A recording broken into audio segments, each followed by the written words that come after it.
So, okay, thank you for the kind introduction. So, you see, there's all kinds of good reasons to have this workshop here and to come to Nijmegen. We did great in terms of weather. We did great in terms of organizers.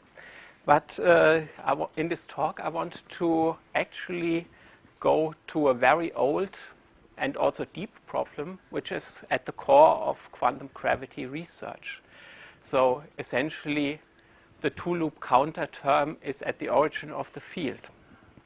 And I should say, we have been thinking about this problem for quite some time, so 7 or 8 years already, and I'm quite happy to report on results in this direction. And the results are mainly due to my Jena collaborators. So there were 2 fantastic PhD students on the project, so Benjamin Knorr and Stefan Lippold, which made this all work. So what is the story about? So you see, quantum gravity is an old field, and you might wonder, why are we not there already? And we know how to quantize a quantum field theory. We know this from particle physics. There it works extremely successful. So let's copy this idea and apply it to gravity. We know what the theory looks like at the classical level. Canonically, we can start from the Einstein-Hilbert action. And then we can apply the same quantization procedure that works for particle physics and try to quantize this action.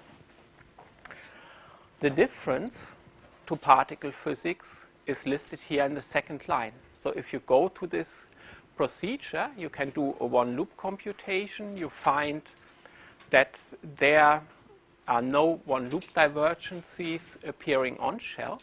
But as soon as you go to a two-loop computation, you see that there is a non-trivial counterterm appearing here. So this is listed here. The C that appears in this formula is the Weil tensor. We are in 4 dimensions. There's a number which is non-zero, and you see there's a divergence 1 over epsilon multiplying this term. So why is this problematic? This term is not of the form that we had in the initial action. So we cannot absorb this divergency in our bare Newton's constant as we usually do with renormalization.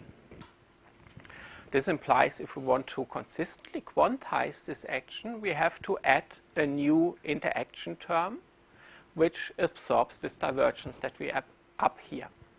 Okay, this new interaction term will introduce a new free coupling constant, and typically this is taken as a hallmark that you need an entire tower of these counter terms, 1 at every loop order, in order to absorb all the singularities that appear. So in terms of perturbative quantization, the statement is that once we start from this action, it's perturbatively non-renormalizable. We can reformulate this assessment in terms of a modern picture of renormalization. So here we start from the Einstein-Hilbert action, and then we track back the problem to the dimensionality of Newton's constant. So if you think about a renormalizable quantum field theory, the coupling constants that typically appear there have either a positive or 0 mass dimension, and this is not true for Newton's constant up here. So here we have a negative mass dimension. Then we learned that if we want to have a perturbatively renormalizable quantum field theory, there should be a so-called Gaussian fixed point corresponding to a free theory to which the RG flow flows at very high energy. Then we can apply this construction to Newton's constant up here. So we switch to dimensionless coupling constants small g, small lambda by doing a proper rescaling with a mass scale. And then we want to see how these guys change if we change the renormalization group scale. Then you see that there are 2 terms appearing in the flow equation. There is the first term, which is purely governed by the mass dimension of the coupling constant, and then there's a second term, set of terms which encode the quantum corrections. Then you see for small g, these quantum corrections are always subleading to the mass dimension term, so close to the free theory, it's this term that dominates. And then you check that if the sign here is positive, that means a theory coming with positive Newton's constant will not end up at zero coupling. It will be driven away from this fixed point. So the Gaussian fixed point is not the UV completion of this action. So this formulates the assessment that I had before in terms of this Wilsonian formulation of renormalization. Okay, what does this mean in terms of quantum gravity research? Are we doomed? And the answer is no. We can still attribute an effective field theory status to gravity. And the issue of renormalizability will can be countered. So as long the theory becomes renormalizable if we add all types of counter terms that are admissible with the symmetries to the action. So in this framework, we can still get rid of all the divergences. And there are two observations to be made in this context. So given the smallness of the quantum gravity scale in this setup, it's very likely that we will not measure quantum gravity corrections to the Einstein-Hilbert setting. On the other hand, if we adopt this effective field theory framework, this implies that we have an infinite number of coupling constants which we have to determine experimentally. So this explains why we like renormalizability. So in the end, we use renormalizability in order to reduce the infinite number of free coupling constants that appear in our formulation. But the story is not about divergences. So in principle, you could get rid of these guys by introducing a minimal length scale. But then you will re-encounter the problem that we had before in terms of real physical quantities, namely scattering amplitudes. So think about two particles interacting gravitationally. Then we have the zero graviton exchange, one graviton exchange, two graviton exchange. And by dimensional analysis, you find that the ratio between the one graviton exchange and the zero graviton exchange is governed by this quantity g Newton times e squared. So it's governed by the high energy part of your theory, and the main contribution is coming from high energies. This gets worse and worse. If we include two gravitons, then this theory will diverge as the energy to the power of 4. So the main contribution also comes from the high energy behavior. So in this case, the scattering amplitudes will be dominated by your UV cutoff, even if you regularize the theory at high energies.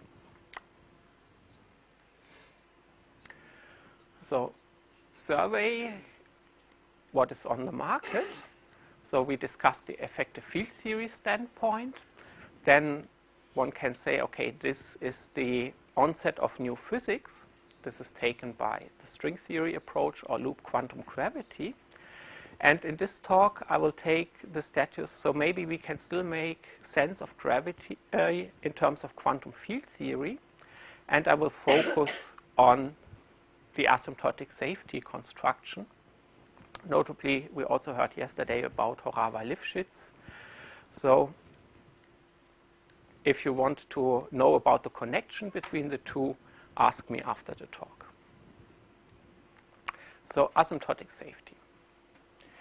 So the starting point of our construction builds a little bit on effective field theory framework. So what we want to do is we want to construct a theory by specifying a field content. In our case, this will be gravitons, and by specifying the symmetries. So in this case, we will be conservative. We use coordinate transformations as symmetries. Then we construct actions from this field content, and we allow for all actions that are compatible with these symmetries. Typical example are the Einstein-Hilbert term up here. all these actions form a structure called a theory space. So we can introduce coordinates on this space. So in our case, this will be Newton's constant, the cosmological constant, and coupling constants, for example, associated with higher derivative terms. Then we can construct RG flows on this setting. This is a natural structure that appears here. So typically we have beta functions which tell us how these couplings change with energy scale. This is the cartoon version of the construction. So theory space is the space of all action functionals. RG flows are a vector field on this space.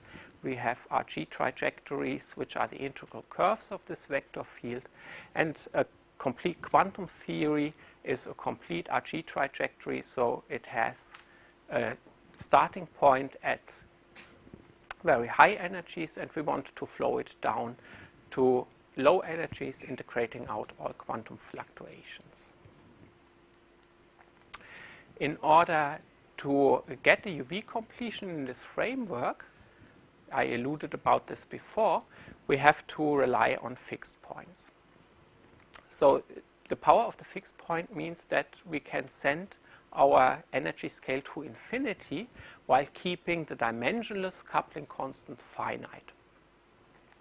So this ensures that we don't encounter unphysical UV divergences, and we get a well-defined short distance physics. So here is the cartoon version of such a construction. We have a fixed point sitting here in the middle. The fixed point has two types of eigendirections. So there are RG trajectories which naturally flow to the fixed point at very high energies. And there are RG trajectories which are repelled if we send k goes to infinity. What we are interested in terms of renormalizability are the RG trajectories that end at the fixed point. And then you see somehow these RG trajectories span the so-called UV critical surface, and we have to pinpoint our theory on the surface. So this gives us a set of free parameters and which are not predicted by the construction. So this has to be taken as an experimental input. So see the number of experiments that we have to make in order to pinpoint our theory on the surface equals the dimension of the surface. So as long as the dimension of the surface is finite, we can do with a finite number of experiments to say where we are here. So in this sense, the construction is better than the effective field theory framework. So you get an additional selection criterion by saying you are in the UV critical surface of a fixed point.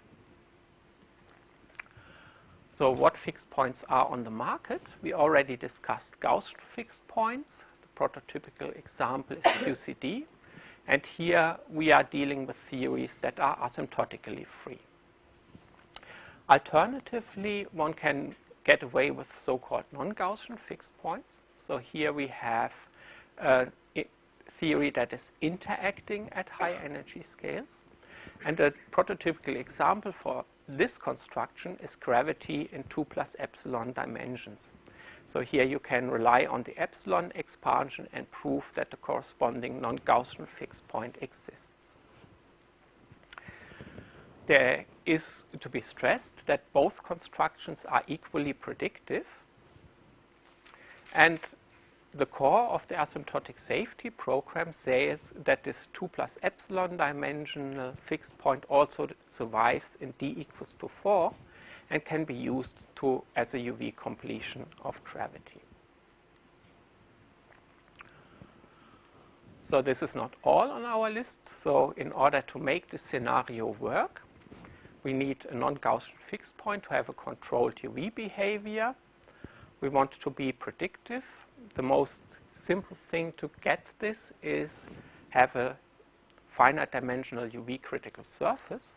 And in the end, we also want to connect to known low energy physics. So then we require that admissible RG trajectories flow to a region where general relativity is a good approximation. So then we can recover all the successes of GR in terms of all kinds of tests. So what's to be said about what's the status of the program? So first we need a tool in order to construct RG flows in a gravitational setting. In terms of getting explicit computations, the thing on the market is the effective average action and the flow equation for this one. So the idea is to follow the Wilsonian approach to quantum field theory. We organize our quantum fluctuations in terms of momenta, and then we integrate out quantum fluctuations shell by shell. And this gives us the RG flow that we had seen in the cartoon version. This equation here makes this precise. So the left-hand side tells us how the effective average action changes with the scale k. On the right-hand side, there is essentially one loop structure, but the appearance of the exact propagators here make this a formally exact equation. So it has the same information content as the path integral. In order to study properties of these equations, it's very important that you don't have to specify a fundamental action that you want to quantize a priori. So in a sense, this comes out by tracing the IG flow to high energies, and then you might be able to find the corresponding fundamental action associated with a fixed point. How to get solutions to this equation? So it cannot be solved exactly. So you have to go to some approximation scheme. Typically, you make an ansatz for this gamma k in terms of operators that are important to your problem. So here, schematically, we have the coupling constants multiplying operators. So this could be the Einstein-Hilbert action in the simplest case. Then we take this ansatz, we substitute it in the flow equation, we project on the set of operators retained here, and by comparing the coefficients on the left and the right-hand side, we get our beta functions. There, in terms of structure, what has been studied. So in the beginning, people were focusing on single metric fluctuations. So here we split fluctuations in a background and fluctuations around this background. And in the first stage of the exploration, we looked at the sector where the fluctuations themselves were neglected. So this is called single metric.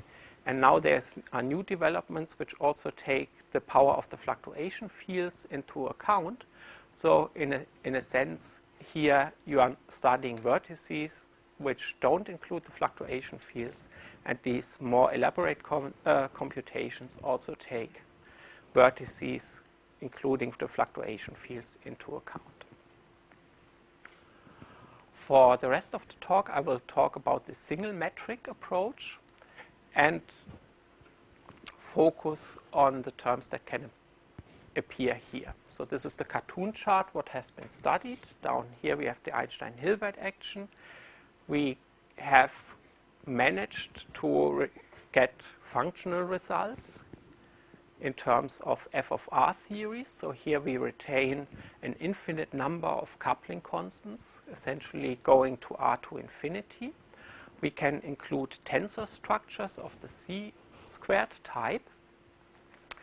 And the core questions of this talk is related to this setup. So what happens if I study the Einstein-Hilbert action supplemented by the perturbative counterterm? In order to understand the story, let's recap what happens if we do not include this counterterm. So then our ansatz for the effective average action contains Newton's constant, the cosmological constant.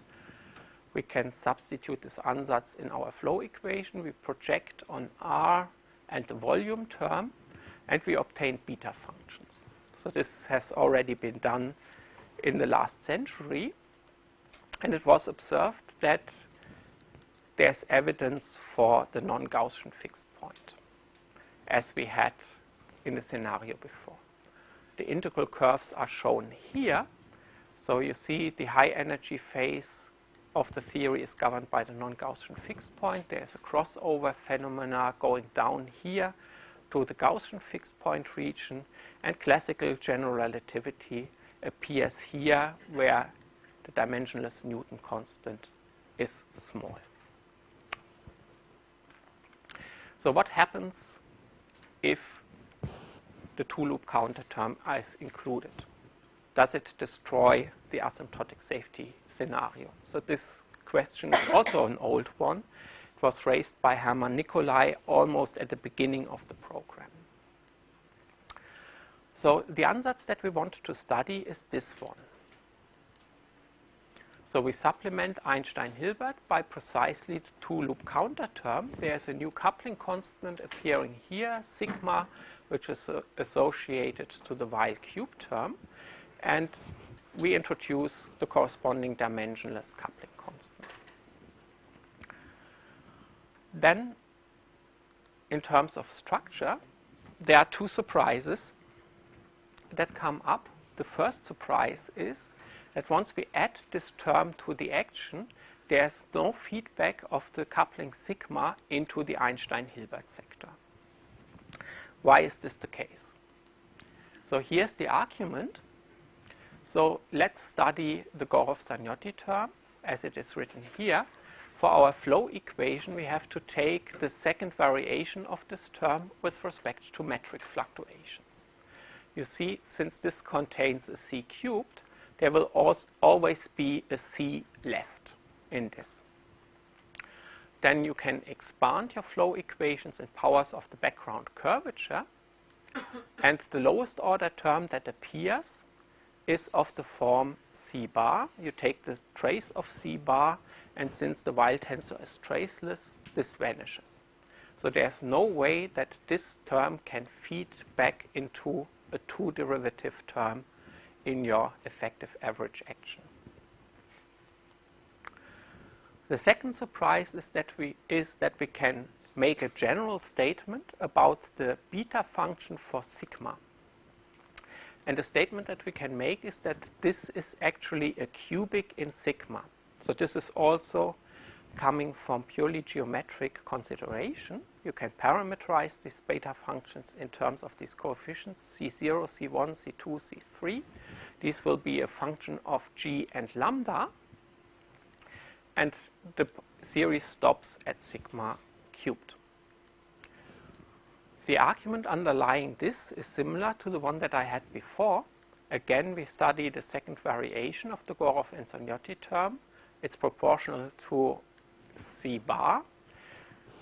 In order to get the running of sigma, we have to extract the term which is cubic in C. That means terms that contribute to the structure can at most have a coupling which goes as sigma to the power of 3. Then our task is to actually compute the coefficients C0, C1, C2, and C3. This is the hard thing. And this was done on the computer. So we used Mathematica with the exact package. We had to crunch through 900 vertex insertions in the trace. And it took us about a month of CPU time to just get a few numbers. And you see, the result is quite pretty. So here's the complete list of these coefficients C0, C1, C2, and C3. And the important property that you are after is this coefficient C3. It turns out to be non-zero. Then you see this structure of the flow equation, the beta g, beta lambda, it's unchanged. So this sector admits a fixed point. This is what we have seen before in the diagram. But as long as you have this C3 being non-zero, this is a cubic, which means that this beta function always has a real root. Then we see that this real root provides a natural extension of the non-Gaussian fixed point that we have seen here to the space of the extended truncation space. So we recover the non-Gaussian fixed point that we have seen before, also in the presence of the Gorev and Zagnotti term. Now, what about the stability properties that are encountered in the perturbative quantization? Yeah. Sorry, can I just ask you one thing? Sure. When you say that the second variation of the Gorev-Zagnotti term is proportional to C, Yes. that's because I thought that you would have all sorts of contractions of covariant derivatives and all. Yes, yes, yes. It's all there. It's also this sigma is very. Okay. No, I truncated a tensor structure containing the C here. There's also a C squared and a C cubed, which I bunched into this order R squared. But you are only interested in the lowest order in the background curvature. And you see that if you do this precisely, then there will be 4 covariant derivatives contracted with the index structure. But in the end, these will result in contractions with the metric. Sorry, so will you generate C square? From this term, Yeah. yes. So if I have a bunch of covariant derivatives, then this will go like the heat kernel expansion. So at the lowest order, it's just a metric. Then the next order has R-type terms, and the next order has R-squared terms. But they are all always suppressed compared to this leading term where it's just the metrics appearing.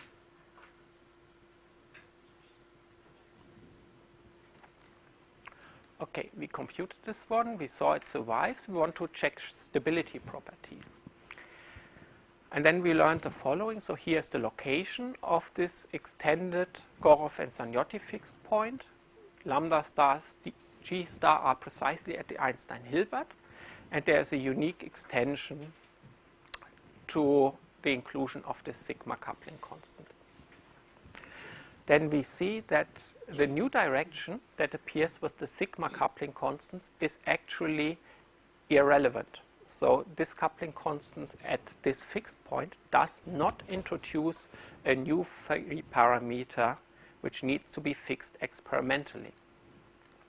So this is the statement here, and you see in terms of relevant operators we are dealing with 2 different fixed points, and the set of relevant operators associated with the Gaussian fixed point can be different to the set of relevant operators associated with the non-Gaussian fixed point that we have in the quantization here. So this is the important message why the arguments on perturbation theory do not directly apply to the asymptotic safety scenario.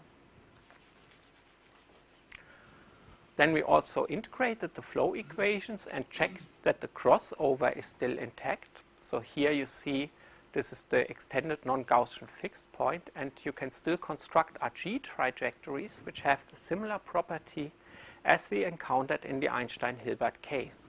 So there's a crossover into the classical region, and you can recover GR down here.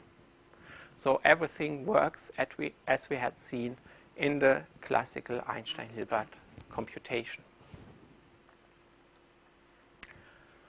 I should also stress that the non-Gaussian fixed point will solve your scattering amplitude problem. So you can redo the consideration here. You see that the scattering amplitudes are governed by the ratio Gn times E squared, and if you have a fixed point around, this goes to a finite number, G star, which means that the amplitudes, if you take the ratio, it will be proportional to G star squared. So instead of having these guys being more important than these guys, you see that for G star equal to 1, they will all get the same importance. So you stop being dominated by the high energy part. If I have 2 more minutes. 10. Okay, I'm going fast. Then let's briefly discuss this one because it's important. So up to now, we only had pure gravity. Question is what our universe is not empty. We know that there are matter fields around. So can we use the same mechanism in order to get gravity matter theories? And you see there has been a lot of work going on here. I was not directly involved, so the expert is sitting here in the audience. But let's see in terms of cartoon versions. So in the simplest case, what you can do is you can take the Einstein-Hilbert action and you can substitute, complement the theory with free non-interacting fields. So you can introduce scalar fields minimally coupled, you can introduce Dirac spinors being minimally coupled, and you can introduce gauge fields including their own gauge fixing and ghost terms. Then there's an interesting number appearing. So if you want to put the standard model of particle physics in terms of this framework, it tells us that there should be 4 scalar fields, there should be 22.5 Dirac spinors, and 12 vector fields. So this is the number that you are after. And then you can construct the beta functions of g and lambda using the same technology that we had before and see for which values of your field content you recover a similar fixed point as in the pure gravity case. So the study is here. So here I sliced to the case where you have 12 vector fields sitting around. And each dot here in the diagram marks the existence of a suitable fixed point for asymptotic safety. Then you see here's the number of scalar fields, here's the number of Dirac fields, and the standard model sits up here, so it's close to the boundary, but within the range of parameters where you get a suitable asymptotically fixed point for asymptotic safety.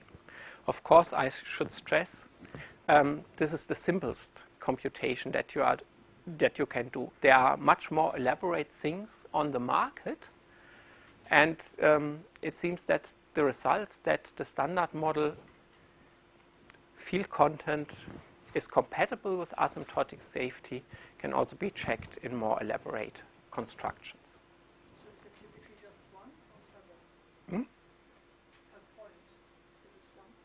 In this simple settings, it's just 1. Each dot is exactly 1 fixed point. But you see, the Einstein-Hilbert also gives just 1 fixed point, and typically more fixed points only appear in the presence of higher operators. And since we are only doing Einstein-Hilbert here, you are not surprised to have only 1 dot. Okay. This brings me to the conclusion. So all our studies indicate that there is a non-trivial randomization group fixed point for gravity, and it serves as a good candidate for completing gravity at trans-Planckian scales. There's good indication that this fixed point is connected to a classical low energy physics by RG flows. And it's also likely that this fixed point extends to gravity matter systems. There are some results in the fields that I would still like to highlight. So we have seen this fixed point appear in a wide range of approximations. We have indications that the construction is highly predictive. And there are also new results on the market which contain the construction in d equals to 2. So here it was recently be shown that the fixed point in precisely 2 dimensions actually has all the properties of a unitary conformal field theory. In terms of matter, there are also things. So here the existence of the fixed point in the presence of the one loop counterterm was already shown 6 years ago. We have discussed that the fixed point is probably compatible with standard model matter. And then there's the paper by Shaposhnikov and Wetterich, which used RG flows to give an estimate of the Higgs mass based on asymptotic safety. And this turns out to actually hit what has been observed experimentally. See the preprint number, so this was before the discovery of the Higgs. What is ahead of us? So given that we have these fixed points floating around, you can ask the question, do they entail a universal short distance behavior? In terms of scientific questions, you can then ask, can we construct correlation functions and critical exponents characterizing this universal short distance behavior? And more importantly, can we recover these universal short distance behaviors within different approaches? So for example, can we use a spin network to re-engineer the universality class that we have probed here using the renormalization group approach? Then of course, with all quantum gravity theories, there's always the question, can we construct a connection to experimental data? And since we are here in the framework of quantum field theories and have RG flows at our disposal,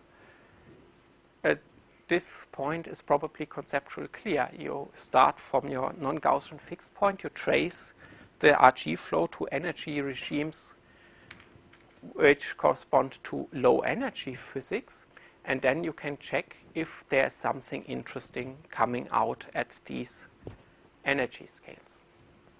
So with this, I would like to stop. Thank you.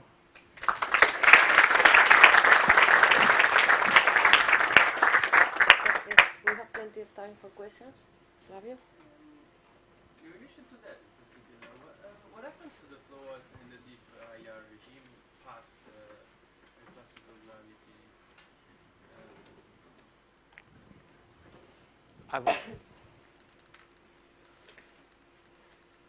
Let's see. Let's use this diagram. And it depends on the cosmological constant. So here, these RG trajectories can be completed to the deep infrared k equals to 0. This is fine. Here you encounter general relativity with 0 cosmological constant. And here, if you have theories with a positive cosmological constant, the honest answer is we don't have a good answer to this yet. So it seems that the simple Einstein-Hilbert result that I've shown here is insufficient to cover the RG flow in the very deep infrared in this case. So essentially what happens is that the trajectory here wants to take a turn and switch on other operators which are not of the Einstein-Hilbert form. If you have a good guess for what operators this could be, it wants to leave this plane. One question, Enrique? It seems that there are indications both for neutrino masses and also from dark matter that you need more matter than there is in the standard model. So given the fact that you are very close to the border, it seems that this fixed point is in danger if you have more matter. Well, you can still incorporate a dark matter scalar, and you see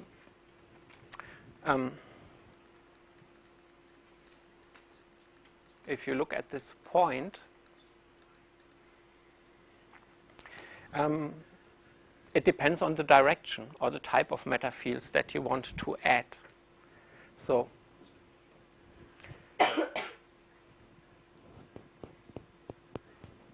there is a chance that not everything works. Yeah.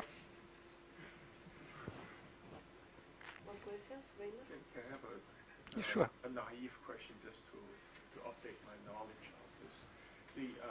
I've been following Lytham and also Reuters' work as you Yes. represented here. You mentioned at the end towards understanding the short distance behavior. Yes. But on the other hand, we also have seen infrared behavior being sort of deduced from it. Mhm. Now, when you go to the C, beyond the C squared, and I Yeah, notice you yeah. have C cubic, Mhm. is that going in the direction of short distance, or? No, with short distance, I just mean the theory sitting at the fixed point.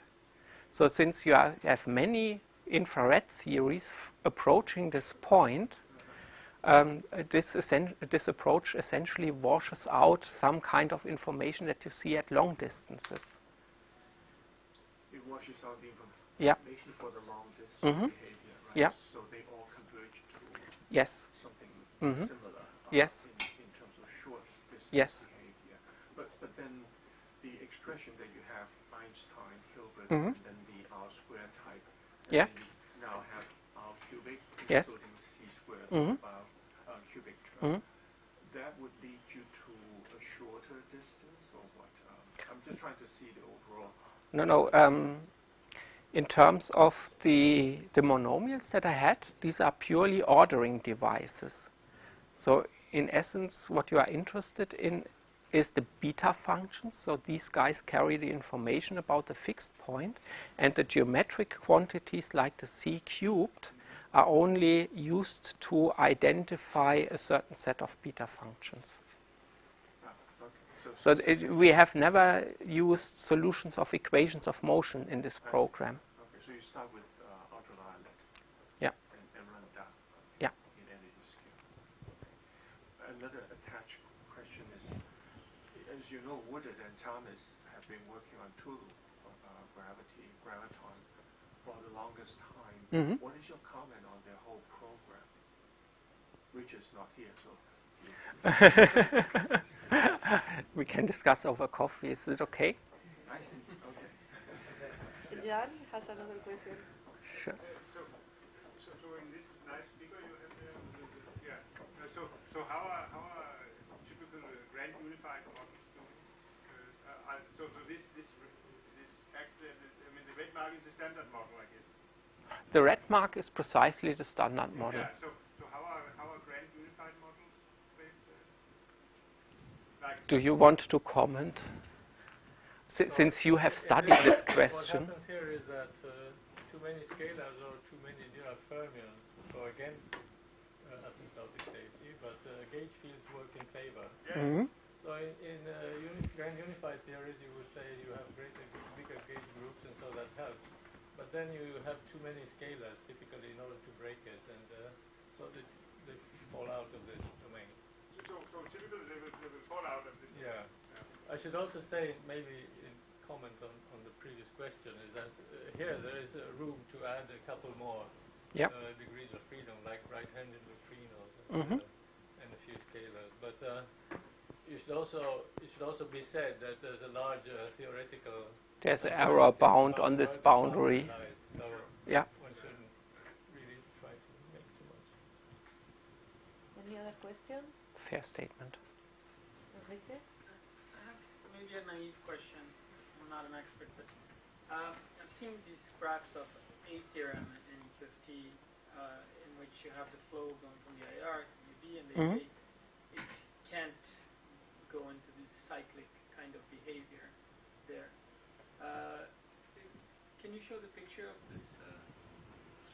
Yeah, but it's not a limit cycle that I'm showing here. Not a limit cycle. So it's just spiraling into the fixed point. So typically, if you have these A theorem graphs, you would have an extended region like an RG trajectory which closes and has a non-trivial length. Thank you for the organizers for giving me the opportunity to be in this nice meeting. So, okay, this is the title. And this is the outline, but somebody said I never wrote an outline, and maybe I always write an outline. Maybe I should skip it. So let me let me go for this drawing. So, well, quantum corrections to Newtonian potential goes back quite a long time. Already Schwinger and had thought and had written about this, and Radkowski made the first calculation in using graviton change. Okay, and later this was taken out by Donoghue in order to test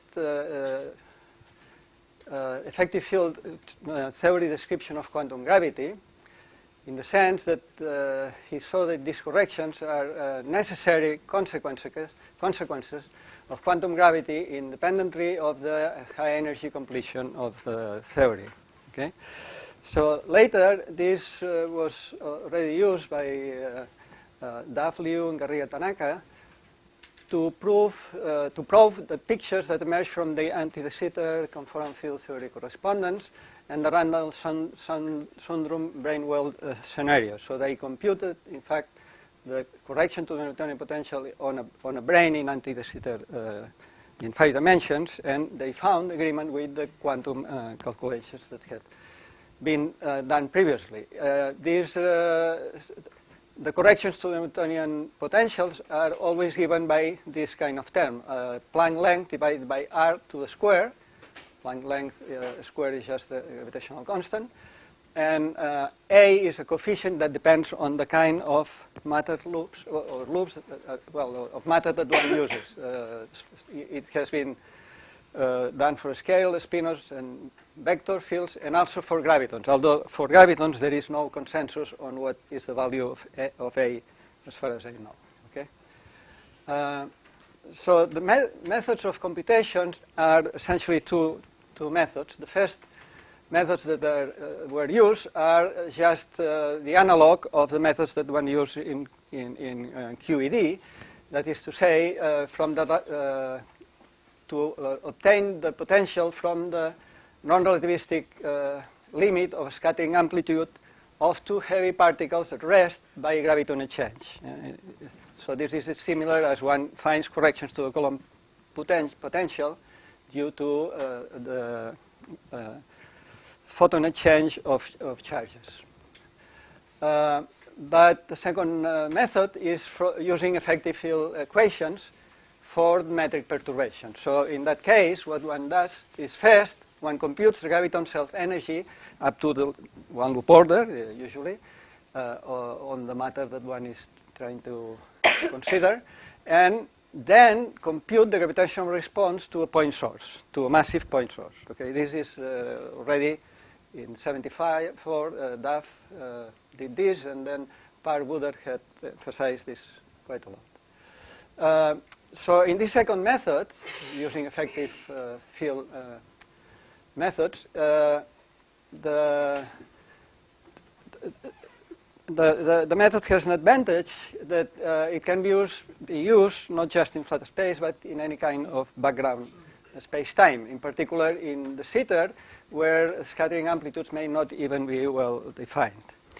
And also the equations, in order to get real and causal field equations, one needs to use the Schwinger-Keldysh in or closed time path, the same names, well, different names for the same thing. And this was emphasized by Barcelona also. All this thing, I mean, this calculation is in a set of program in order to prove or to test perturbative quantum field theory in the Sitter space-time, and that goes beyond the three-level approximation. Okay? Well, the strategy that we'll use is we fix point mass in the Poincare patch of the Sitter. I'll explain why we use this Poincare patch, and then we derive and solve the field equations from the closed time path normalized effective action for metric perturbations coupled to quantum matter. We'll use the large N approximation in the sense that we'll couple the gravitational field to N, where N is a large number of massless conformal couple fields. Okay? And as a technical thing, we will, in the Poincare patch, we'll separate the metric perturbations into scalar, vector, and tensor perturbations. This turns out to be quite useful in order to simplify the problem. And also, it's important that we define the Sitter invariant initial vacuum, which is a generalization of the Banach-Davis vacuum for the interacting vacuum of the gravity with the matter fields. Okay? Excuse me, Yes. totally ignoramus question. What is the Poincare patch? Poincare patch is the specially flat slice. I mean, yes, in the Sitter. Okay, in quantum field theory, usually one is interested in in-out transition elements, and one defines usually the generating function, the in-out generating functional, which in a path integral representation, where phi means the field that we are considering, J is a source field, classical source that couples to this field, and this is the path integral that generates, this path integral generates essentially or gives time-ordered in-out transition elements. And from this generating function, one derives the time-ordered operators, field operators, and from this, one may derive, well, from the Fourier, the Legendre transforming the W, which is the log of the generating function, one may define the effective action for this transition element of the field phi. Okay, but in the in-out, in the in formalism, we essentially do the same thing, but we have to double the number of degrees of freedom, because we are interested in expectation values of operators. Okay, this is in cosmology. It is usually one is interested not in matrix elements, but in true expectation values of correlators, and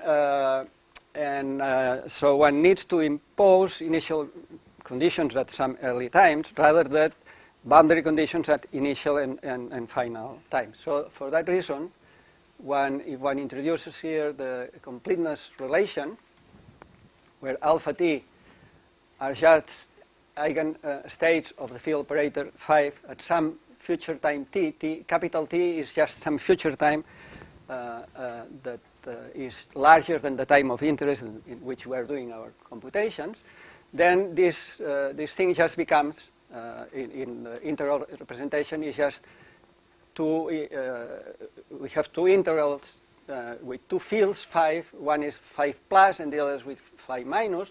5 plus is with an action which corresponds to the action for the field that advances in time to the future. And then we have another field 5 minus that it corresponds to with the action, which is the complex continuation of the previous one, and it corresponds to a field that goes back in time. The generating function one can define in that case. It depends on two different sources, and so this is a generalization of the previous case, and where one has to take the condition that the 5 and minus fields agree at this capital T. Okay, so they take the same value 5t at capital T. Okay, so therefore we have two sources and we have two fields, and this can be represented in this path or this closed time path kind of thing, which it essentially tells that the 5 fields evolve in time, forward in time, up to this capital time T, and then the minus fields evolve backwards in time and with this capital T and with the complex conjugation of the action here. And instead of time-ordered elements, what one finds from the generating functional, one finds path-ordered elements. For instance, if the path order corresponding to plus fields is just time-ordered, but the path order of minus fields corresponds to anti-time order. Okay, and of course the effective action then depends also on two fields, and it's just the Legendre transform of this the log of the generating function. Okay, so this is just a small review. Now about the initial vacuum. Well, in flat space, we are usually, in order to define the interacting vacuum of the theory in a time-independent Hamiltonian, what we do is to tilt the time with some small I epsilon prescription, and so we tilt the time to a complex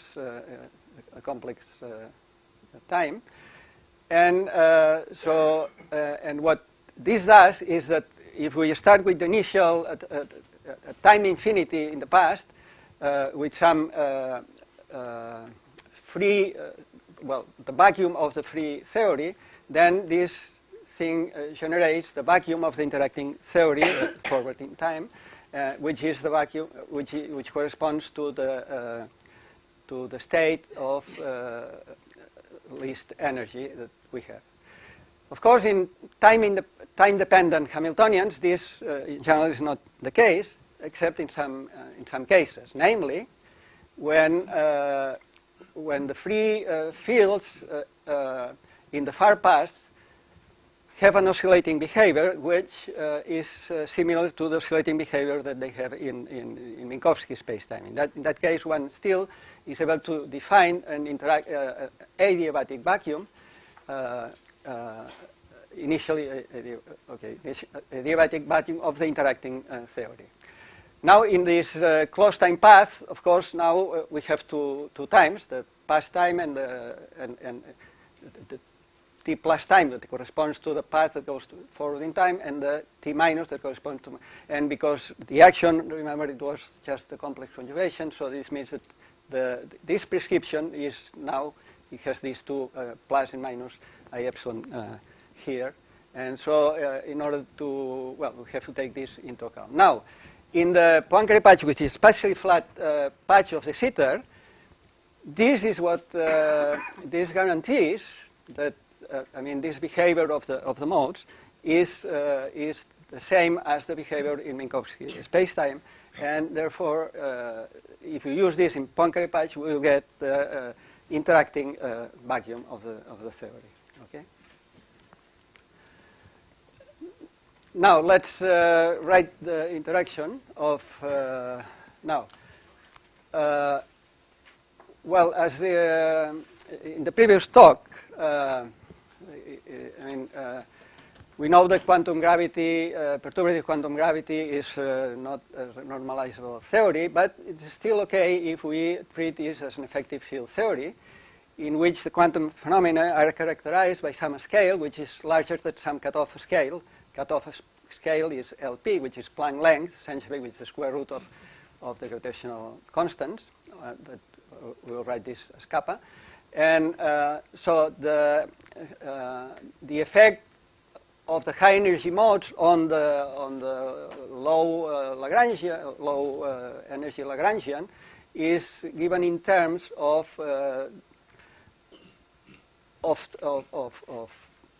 derivatives and powers of the curvature to some given order in LP over L. So we find corrections that go with this thing to some order, and okay. So this is how this effective field theory of quantum gravity works more.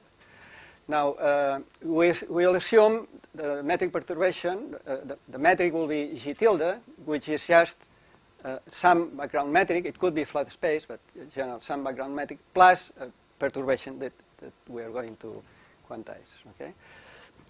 For the matter action, we will write the matter action expanding in terms of h, and we'll end up at h squared because for our purposes it will be enough. So this includes, of course, the stress energy tensor, and then a correction to this of the matter field. Okay. Now, for the gravitational action, of course we need to have the Einstein-Hilbert term. And we have to include counterterms, or we have to include, using this effective field theory approach, terms with higher curvature. For our purposes, we only need these terms to curvature of square terms in the curvature. So in 4 dimensions, there are only 2 extra terms. This term is essentially, in 4 dimensions, this is just the Weyl square of the Riemann, so the Weyl square term, and this term is just the square term. So A1 and A2 are some free parameters that have to be determined by experiments. At this point, they are, since we are going to use dimensional regularization, this is just some bare parameters together with the cosmological constant, with kappa. And since we are going to use the Largian approximation, we will redefine a gravitational constant k bar, which is kept fixed, and which is just k squared by n. So in this approximation, now the fundamental cutoff scale of the theory is just kappa squared instead of kappa, which is the Planck length, which is the one that is measured by Cavendish type experiments. Okay. Just notice that from here, if we assume, well, remember that G tilde is G plus perturbation, metric perturbation. So if we expand this in terms of the metric perturbations, notice that the graviton propagated goes like 1 over n. And if we include in this graviton propagated, we include a graviton loop, this term goes like 1 over n squared, because graviton loop includes 4 propagators, so that means 1 over n to the 4. But there are 2 vertices, which goes like n squared, so the whole thing goes like 1 over n to the 4.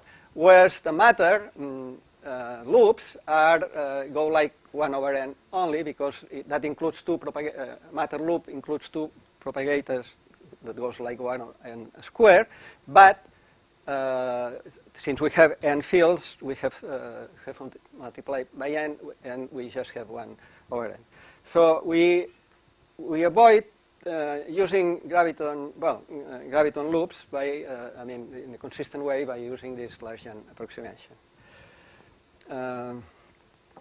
And now the generating functional, of course, now we have 2 fields, the gravitational field, metric perturbation, and 5, and it has an aspect like this. We can, if we assume that some density matrix factorizes at some initial time, then we can integrate the matter degrees of freedom, and we get something like this, where the result of this integral is given in terms of e to the sigma, I sigma. Okay, and if since we are not considering matter loops, we can keep this only to up h squared. So this is a quadratic action, and for a quadratic action, it can be shown that the effective action in that case is just given by this expression, where now the g's plus and minus are substituted by the expectation values of the metric perturbations in the vacuum that we are in the interacting in vacuum that we are considering. Then the field equations are derived. Field equations for the metric perturbations, or for the expectation value of the metric perturbations, are derived from the effective action by this equation. Okay. Now, the effective action in general will have this term. It will have, of course, since this sigma term includes matter loops, there will be some ultraviolet divergences that will be regularized by the counterterms. Okay, and and then after regularization, one renormalizes the thing, and one has a renormalized gravitational part, which of course includes plus and minus fields. And then this is the renormalized action. This thing up to h squared is given by a term that just is not I mean, it factorizes out from the, which is independent of the metric perturbation. It factorizes out from the effect from the generating functional. And then we have a term linear in H. This term, when we put this to 0, this is what defines the semi-classical background. So the semi-classical background meaning essentially Einstein equations with the expectation value on the background of the stress energy tensor on the background. So this comes from equating this thing to 0. And we'll end up with an action that is quadratic in the metric perturbations that has, in general, for coupling with some matter fields, it has this kind of expression. A term which is essentially of the Einstein that comes, it's a quadratic term that comes from the Einstein-Hilbert term, and then terms whether this thing that is expectation value, this means expectation value for the matter fields in its initial vacuum state. And that is the most important term and the most non-trivial is the one that it is given by the path ordered of stress energy correlators, the stress energy of the matter fields correlators in the connected part of this. Okay? So this term is responsible for most of the non-local properties that we will encounter. Okay? For conformal fields, we simply assume a mass scalar field, phi tilde, conformally coupled. Since I'm using dimensional regularization, I use this n is principal arbitrary, so this is coupling for this thing. And in this case, actually, the normalization, when we use dimensional regularization, only one of the three of the bare parameters needs normalization, namely the one that it has this coefficient A1, which is the one that appears with the Weil square term in the action. Okay, and so this bare term has to be substituted by this renormalized thing, which depends on some scale mu. Mu is some normalization scale, arbitrary scale, and so this is the type of divergences that we have. B is just given for the scalar field is something that is given by this. Okay. Of course, this thing, the action is independent of the normalization scale, so it means that this, if we change the scale, the normalization coefficient mu changes in this form. For in order to simplify somewhat our calculations, we'll use a mu bar scale. We'll fix mu bar so that this term, which is, remember, is the coefficient that comes in front of the Weil square term in the quadratic term of the action, of the gravitational action, is 0. Okay, but at the end we'll substitute for arbitrary thing. The effective action for the scalar field was already computed some years back, but we want to give an expression for the general conformal field theory, not just scalar field, but any other field, and also for even for strong interacting fields. And for that is quite easy. In fact, if you use that the counter terms for any conformal field theory was already found by Derive in 1977, and it is given by this in dimensional regularization, where C squared is the Weil square term, and E4 is the Euler density in 4 dimensions, and B and B prime depend on the matter content. For instance, for free fields, this is the expression. If we have just massless and zero massless fields, n 1/2 is the number of massless spinors, and for vector fields, and 1 is the number of massless fields. Okay. But B and B prime are, B and B prime usually are in the literature in conformal field theory are usually called A and C. B prime is A essentially and B is C. But we reserve A for the scale factor. So We cannot use, so we use this V and V prime. Okay. Now, under conformal transformation, of course, the matter action doesn't change.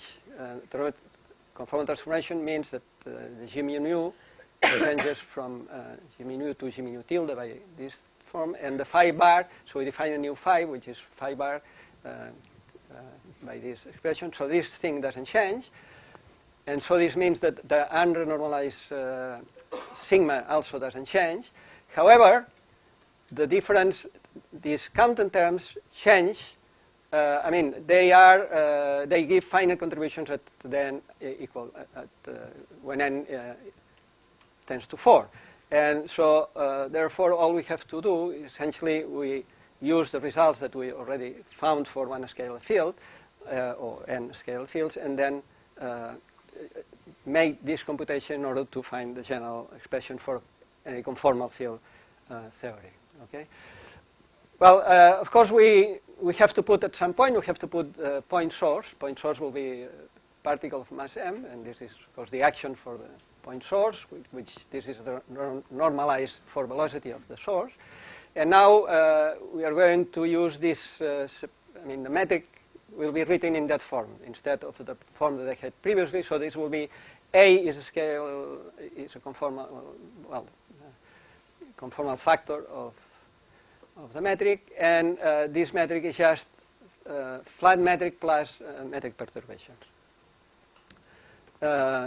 And the effective action will, of course, now will be written in terms of G, this new G tilde, which is separated in this form. And we, in order to add this source, we can add just the source by hand, and so we put, so I define S log as the gravitational action that I had given before, and I put this extra classical source that will generate a classical field. Okay. The final action that we found for the general conformal field theory, it has this kind of expression. This is the effective action is given by these terms, but I haven't written all the terms. But essentially, you see here this beta is the term that is an arbitrary parameter that comes from this. Essentially, it is related to the R squared term in the action, in the square part of the action. B and B prime are the terms that come from the trace anomaly and depend on the matter content. And of course, this is the Weyl tensor for the plus and minus fields, and these are some kernels that at that moment we don't need to specify what their value is, because for the field equations we only need a combination of these terms. Now, for the metric perturbations, so since our metric will have this form, so it's especially flat Friedman-Rousseau metric, A at that moment is still unspecified, and so the metric has this form, and we can separate into scalar, vector, and tensor modes according to the properties of the metric, how it behaves under spatial rotations and translations in the flat section. Okay, as usually people do in cosmology. Because in general we have two, for scalars, we have two transverse vectors, that means 4 degrees of freedom, and a traceless and transverse tensor, which it also has 2 degrees of freedom. However, it is convenient to use as many gauge invariant degrees of freedom as one can, and in fact, one may construct from these objects, one may construct 2 scalar degrees of freedom that do not change under coordinate transformations, 1 vector, transverse vector that has 2 degrees of freedom that doesn't change under this. The tensorial part of the perturbation doesn't change under gauge transformations. And then there are 4 degrees of freedom that can be written in terms of a vector with properties, with transformation properties, which are like this, where under infinitesimal transformations is just this same psi is just. So this x mu has a very simple way of changing. So the metric in general can be written as a gauge invariant part, in that sense, and in the sense that I mentioned, with those two scalars. Actually, these two scalars are the so-called Bardeen potentials, a transverse vector and this TT tensor part. And then this is the Lie derivative of with respect to x, with this vector x. Okay. Now I have to specify a little bit more what I mean by this action with the particle, the point particle. So we'll fix at the origin of this Poincare patch. We'll fix the particle, and we'll put the particle rest there. And this particle will not be will not react under metric perturbations. It will be just the source of classical field. Okay. So for that reason, we only need to write SP in that form.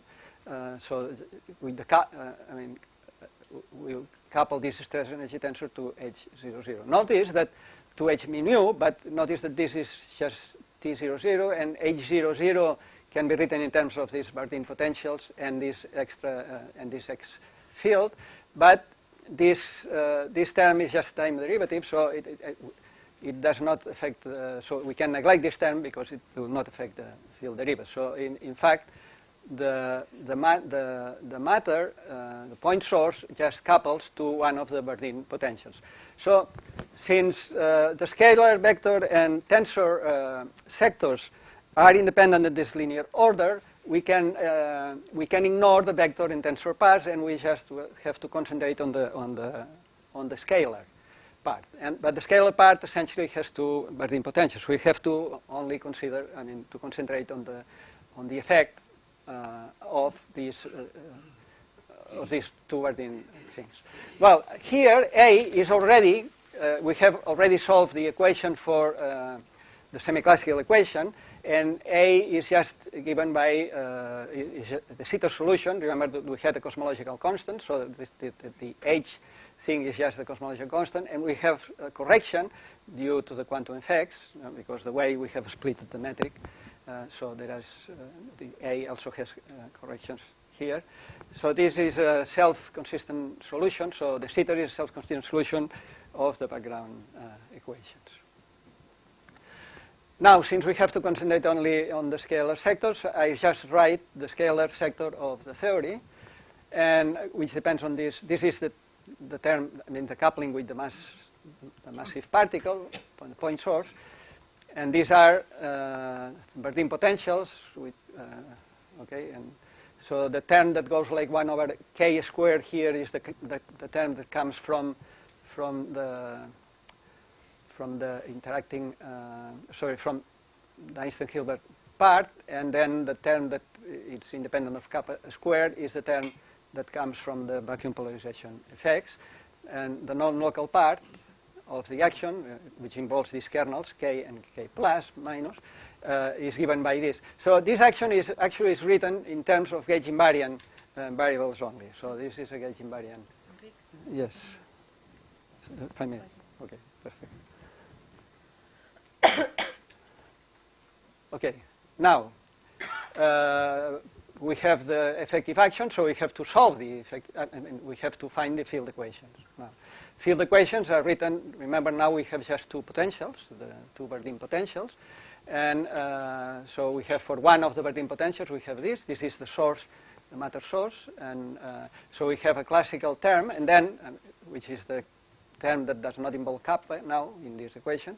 And then we have this kappa squared term, where S1 is a rather complicated thing because this is a term that is non-local. And this non-local term actually is this H. Now, we have now a new kernel, H, which is a combination of the K and K plus that I didn't specify the previous time. The Fourier transform, this H is as the Fourier transform in a space of this expression, where this expression has to be considered as a limit in epsilon, when epsilon goes to 0 in the distributional sense. Okay. Notice that this action is local, and so this contribution is non-local, and it only it has contributions of in the past of eta. So, okay. So because of this term, so it's a causal equation. Now, we split the Verdin potentials into classical and quantum part. In quantum part, we put this k squared here. And so, and then we have equations for the classical part and for the quantum part, where this quantum part contains this S1 term, which is which includes this non-local thing. For the classical contribution, well, we just get what one will expect. So it's just the potential is just the gravitational constant divided by the usual potential, where AR is just the physical distance. Physical distance means that R is a comoving scale and radius in that case, and A is the scale factor of the matter, which is the Sitter term. So for time-independent equal time hypersurfaces, this term is, of course, independent, and it goes like 1 independent of time, and it goes like 1 over R. So this means that the gravitational potential does not change, classically does not change, due to the fact that we are in an expanding universe. Now, the quantum contribution, remember it was written in terms of these S1 terms and S2, and the difficult part here is this non-local term, because in this integral we need the full action, we need the field from the initial time up to the time that we want to compute this thing. And so we have to compute this non-local term. This is the only complicated thing here, but we managed to find this expression.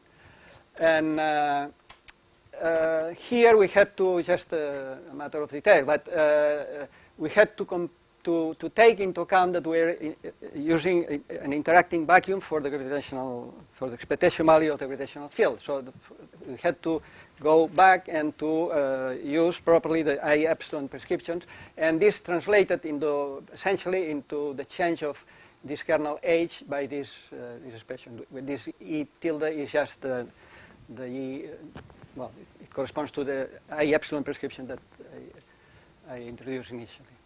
And this is the final result. But the final result depends, for the quantum contribution, it depends on this AR, all this AR, but I will discuss it a little bit later. So, flat space limit, we obtain what already people have obtained. This is just a check of the theory. For instance, just for free fields, non-interacting fields, scalar, and so on, we had this expression that agrees with what everybody finds. And now this is the final result for in the Sitter. Essentially, we have the gravitational potential. I'm writing this. RG is just the gravitational, well, the Schwarzschild radius. So this can be written. The Newtonian potential can be written always like the Schwarzschild radius divided by R, and then LP are the Planck length things. So we have this. This is the term that one gets in flat space usually. But then this is the new terms that we get in the Sitter. There are some terms such as constant. This beta and C are arbitrary. Now I have recovered C mu. C mu is just an arbitrary, the normalization C, the normalized value of C, which depends on some arbitrary scale mu. So we have two arbitrary parameters here. In fact, if one could check, one could experience with these potentials, one could from here determine, from these two things, determine the values of B or C. But okay, this term is a small term. It depends on LP squared H squared. And this term is the one that in principle is potentially more interesting, because this goes like, it grows like R tilde. R tilde is just this physical distance, which corresponds to the physical distance in the flat space hypersurface, equal time hypersurfaces. So we have the small correction that find in flat space. We have this. This dependence is not found in the flat space limit. The dependence on these parameters of the square of the square terms, curvature square terms in the action. But here we found this dependence, and then there is this log AR dependence. that in principle, of course, if the distance, if you consider very large distance, this term could be large.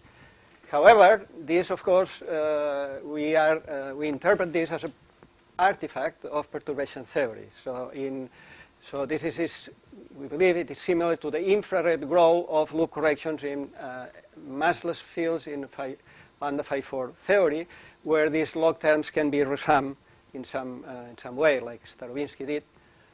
And so we rather we prefer to interpret this term thing like as some perturbative term that we only have, that must be, of course, much smaller than 1. And then, so what this term gives into the gravitational is just into the gravitational potential is just a different power law on the gravitational potential. It is interesting that this term is always positive. So that means it's always positive because this B, which is in principle, it depends on the kind of field theory that one considers. Osborn proved that in any conformal field theory, this B is always positive.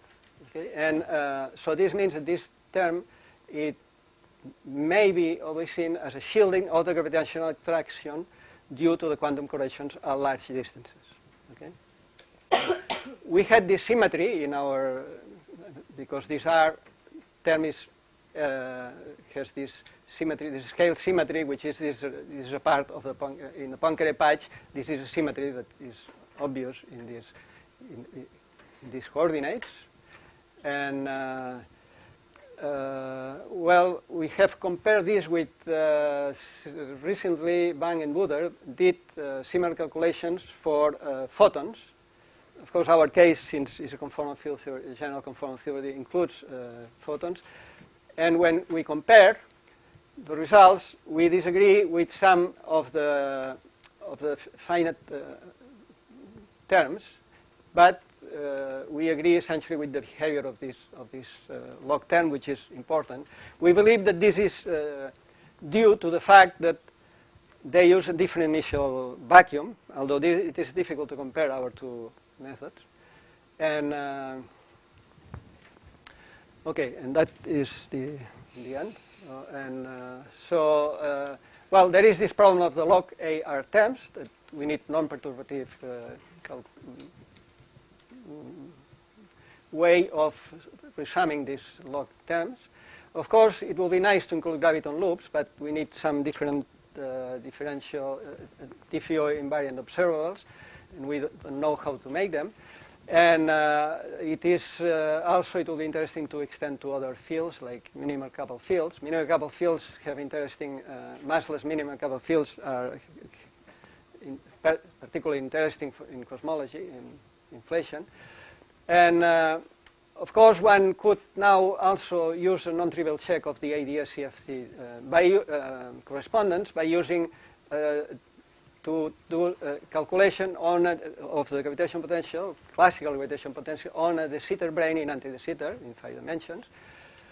Also, one might try to compute the corrections with the test spinning particles. That will, this at large distances, this is it gives the gravitational potential of spinning particles, the gravitational potential of the Kerr metric, essentially.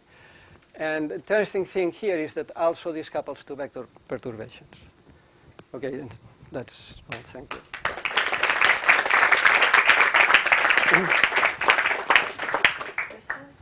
Yes. You gave two different definitions of the potential. In cases in which they are both applicable, do they coincide always? Two different, you mean, no, you use the... Definitions based on the effective action and on the correlator. Ah, yeah. Yeah, there's... When they are both applicable, the result is the same. They are the same. Yeah, when we consider the interacting of two static masses interacting with graviton exchange, they in this graviton you can put loops and so on. They gave this, yeah, they gave them exactly the same result. Yes. Well, for the graviton, one could use this technique. Then it will be. Then we will have to integrate over the graviton loops. Okay, this will be more complicated. But also the problem with this is that we don't know how to define a gauge, because then all the gauge invariance is broken. If we have non-linear interaction of metric perturbations, which is what we have with graviton loops, then all the gauge invariance is broken, and this is more complicated. And in fact, people, for instance, Donoghue and collaborators have done these calculations for interacting with the graviton loops, and they found many different results. So so there is no agreement in that case, because we don't have gauge invariance is always a problem here. So. More questions? Okay, I have a question. Concerning the case with minimally coupled fields, is it too complicated to compute it? In comparison? Well, it is more complicated because for conformal field, one can essentially one can do the calculation in flat spacetimes with perturbations and then make a conformal transformation. Essentially, one may find analytic effective action. For minimal coupled field, we have some results, but it's more complicated. It's not so easy to. Yeah. And measure these effects. Woodard and collaborators have done this for massless, but we seem to disagree with them with the results in general. Just the coefficients. Yeah. The term structures. Yeah, that's right. All right, if there are no more questions, then let's thank Enric again.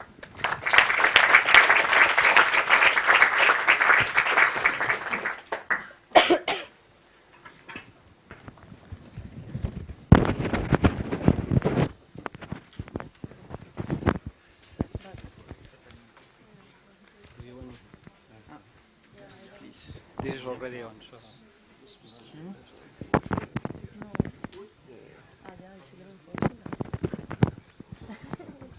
Thank you. What's in this one? Sorry. It's the same name. Huh? Oops.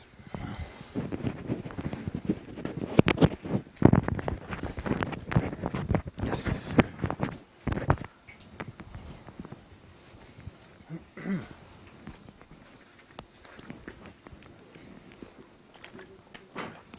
I think so.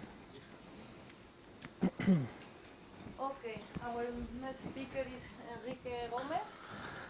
That's me. He comes from Perimeter Institute in Waterloo, Canada, where he is a postdoc there in the quantum gravity group.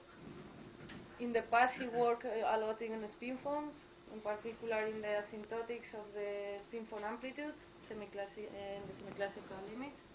But later, he switched to shape dynamics. And he has worked, I think, in many different aspects. For example, Poincare invariance, in shape dynamics, Lorentz invariance, black hole solutions. But he's worried about the quantization of the field, I guess. And today, I hope he's going to tell us about how to deal with quantization of gravity and how to deal with evolution in a timeless framework. Yes. So, Okay. Thank you, Marcel. I don't know how to do it. Huh. I don't know how to fine tune that. Yeah, you're right. It's a bit. It's a bit I can try to resolution. but,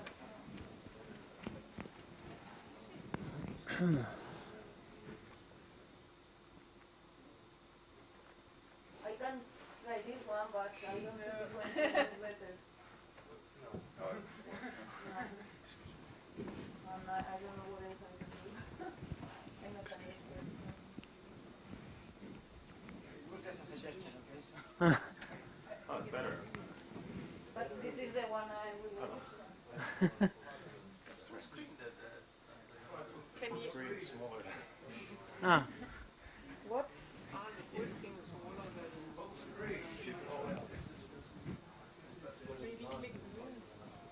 Maybe if you just Ah. Yeah. Well, I'm glad I helped.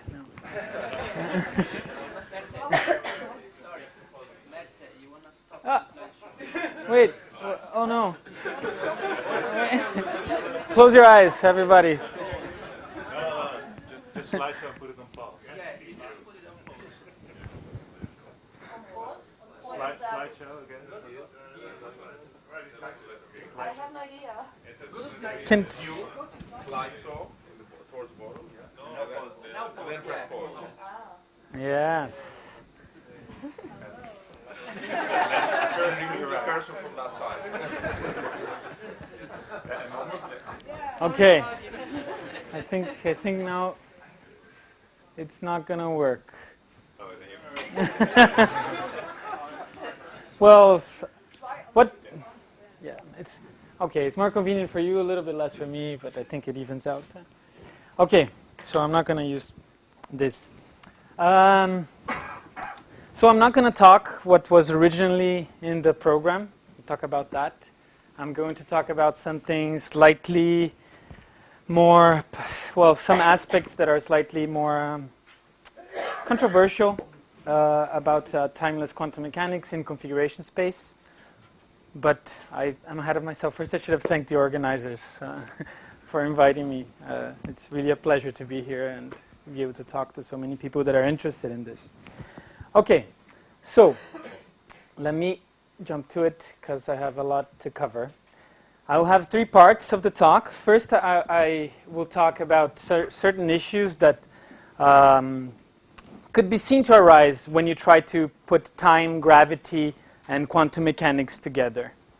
And then I will propose a particular venue of solution for that in part 2, in which I will talk about these laws of the instant. And then in part 3, which is a little bit more speculative, I will talk about how to do physics in a timeless framework, much like Julian proposed many years ago.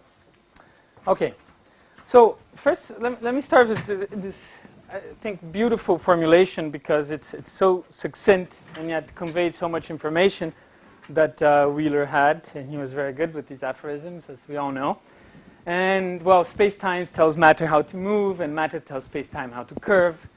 And then you have the other, or another very important part of general relativity, which is that you can use space-time diffeomorphisms along a geodesic, for example, to perceive motion as if you were in Minkowski space, to a first approximation.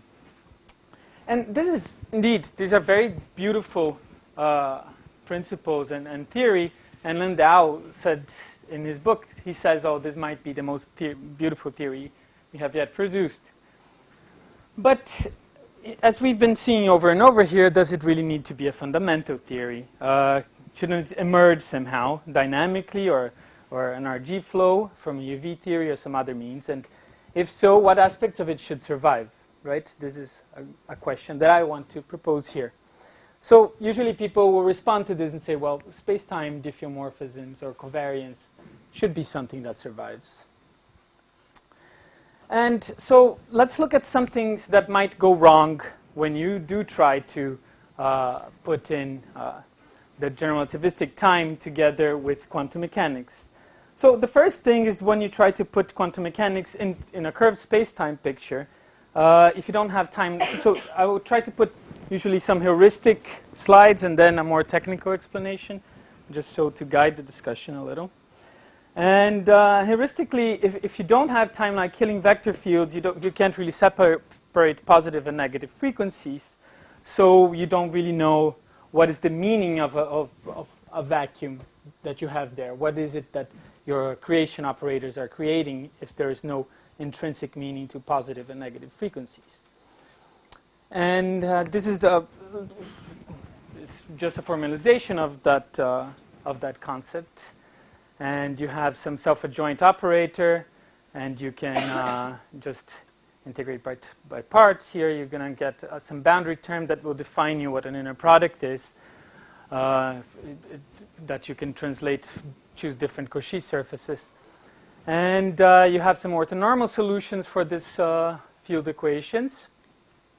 And if you have a global killing vector field, then you can actually also choose eigenvectors or eigenfunctions of the d derivative by the Killing, and you can separate positive and negative frequencies, and then you will have a vacuum with nice properties, and but the problem here is, of course, if you don't have Killing vector fields, it's kind of at least the general consensus. So most of these things that I'm going to propose here in this first section, there are proposals of how to avoid them, but I just want to say that most of these things are not completely uncontroversial, or might be some discussion on each one. The next obstacle that one might see in joining general relativistic time with quantum mechanics is comes from this, well, at least from what I understand, comes from this work of Wald and Lee in the 90s. Well, probably it comes from before that, but this is the formulation that I'm going to use here. So they propose, they have this standard, very nice way with the covariant symplectic formalism of projecting a local space-time Lagrangian symmetry to constraints in phase space once you're given a Cauchy surface. And for general relativity, what they show is that non-spatial diffeomorphisms, or diffeomorphisms that will not just keep your surface foliation preserving in a way, you can only actually project these local symmetries of space-time to constraints in phase space if you restrict the whole Lagrangian fields theory space to fields or to space-time metrics that satisfies the Einstein field equations. Okay. Okay. The problem here is this: is that, for instance, if you would do, or the possible problem, I'm not saying this is insurmountable, but the problem here is that if you do a path integral for a Lagrangian field theory for space-time, you are not just summing over space-times that satisfies the equations of motion, right? You're summing over all types of space-times, and you're summing over and in the Hamiltonian ones, these, as I said before, the ones that change the foliation, basically, they will only project to symmetries of the Hamiltonian if you take them to satisfy the equations of motion. So let me just show this a little bit more specifically, what I mean. So here, let's this F be the space-time field space, and this is my Lagrangian density. Then I'll have a one-parameter family of fields. These are just general fields, okay, that I have on this field space. These are the space-time fields, or the Lagrangian fields. And then I'll have a variation. This is interpreted as a vector field in field space. And when I vary the Lagrangian density, I will have the Euler-Lagrange equations here. It's a vector field here. And I'll have some symplectic, presymplectic one form. And the equations of motion are satisfied. And given a Cauchy surface, I can actually define a one form on field space. You see, it acts on vector fields in field space and gives me a real number, because I have this normal here, and I have chosen a Cauchy surface. And then I can use basically just the exterior derivative in field space for field variations. And I can define a symplectic form. And then I can see that the symplectic form has some null directions, some degenerate directions. And you project down. This is spelled out nicely in that paper. And then you can also look at what happens with local symmetries in this Lagrangian field space. What happens when I project them down to a phase space that I construct? And and then you have the question: can you always represent them as flows on some constraint manifold? And the answer is that for non-spatial diffeomorphisms in general relativity, only if I were to restrict this projection to a subspace of the whole field space, which is a solution subspace. Okay, and this is related to the fact that we know that in GR, the Hamiltonian is pure constraint. So, of course, if you're satisfying the constraint everywhere, you could also think of this as generating evolution. So it's hard to say. And in fact, I mean, as far as I understand, it hasn't been shown that a Hamiltonian path integral would be equal to a Lagrangian path integral. If you have in 2 plus 1, for example, and you integrate over positive and negative lapses, then you can have the equivalence between the two. But in the full 3 plus 1, as far as I understand, it is not known. Okay, so this might be one issue. This is not working. So, and another one, another thing that one might consider is this. So let's think about the transfer matrix between two boundary geometries, okay, the slabs.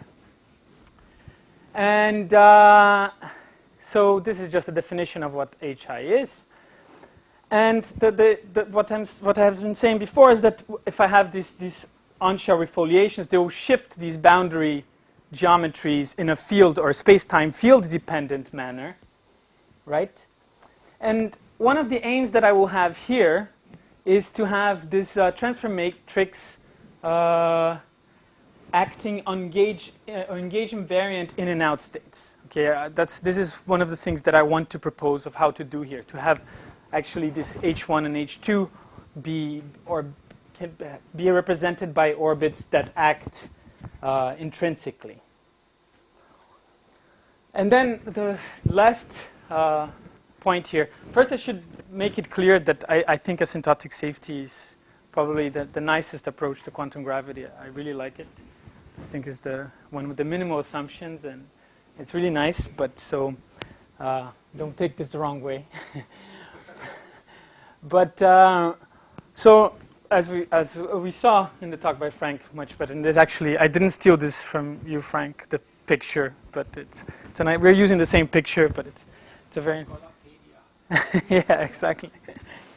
Well, you were better than me that you should at least put the reference here. I didn't even bother with that. But so again, the RG flow in theory space is characterized by the field content and the field symmetry, above all. And it defines a theory with a finite number of relevant directions. That's the non-Gaussian fixed point. So I'm not challenging this. I think this will survive in any, or at least this approach has to survive in any attempt at quantum gravity. But what I might be challenging is if we're using the right field space and the right symmetry content. So this is one of the main points of my talk, in fact. And whether we can get around limitations that are posed when you do change the field space and symmetry content. Okay, so another issue that maybe this is just me, so maybe there are better answers out there from the asymptotic safety people, but I at least couldn't find a good answer about what happens about unitarity. There's something about these poltergeists that the non-unitary poles run faster than the scaling, but I don't really understand that to talk too much about that. But there are certain issues that I just want to distinguish between, yes, gravity has a problem of non-renormalizability, but that's not the only problem. You still need somehow you can have other sicknesses of the theory that there might be other tools better suited to approach. So for example, via gravity is still renormalizable, but it's not unitary. Okay. All right, I'm doing good time, I think. So, okay. So let's now move to what I mean by the laws of the instant. So at a heuristic level, what this problem of unitarity that I'm trying to describe is that without a fixed definition of time, right, or an a priori distinction between past and future, it's hard to impose a causality or interpret probabilities in quantum mechanics if you don't have a fixed one. And here there's just a picture that some philosophers use about different conceptions of time that you can have. You can have this presentism, which only takes a present, basically. This is like Parmenidean, or that he doesn't really believe in, that he thinks that this distinction between past futures is really an illusion. And yeah, there are some really nice quotes also. Anyways, it doesn't matter. But possibilism, so that the past and present exist. Eternalism, which is a block universe which everything already exists and is given there once and for all. I recently heard actually that there is now someone filled in the gap for the last remaining one, which only the present and the future exists, and the present eats up into the future. But they didn't have it in this picture. Okay. So let's go again to that picture that I had before. I have this transfer matrix between the two geometries, or the two metrics here. As I said before, the refoliations will define an equivalence relation between two of them if they're connected by an extremal field history, okay, or one that satisfies the equations of motion, if they're in the same refoliation orbit. So it's easier to see why this is not great for our purposes if we look at the Hamiltonian formalism. If I act with refoliations on a metric, on a 3 metric in the Hamiltonian formalism, this is what I mean by this delta, and here's the lapse, I would have something like of this form, and here you see it contains the extrinsic curvature, or it contains time derivatives of the metric.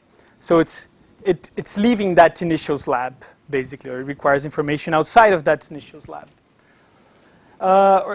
One could say it doesn't depend solely on intrinsic fields at sigma, right?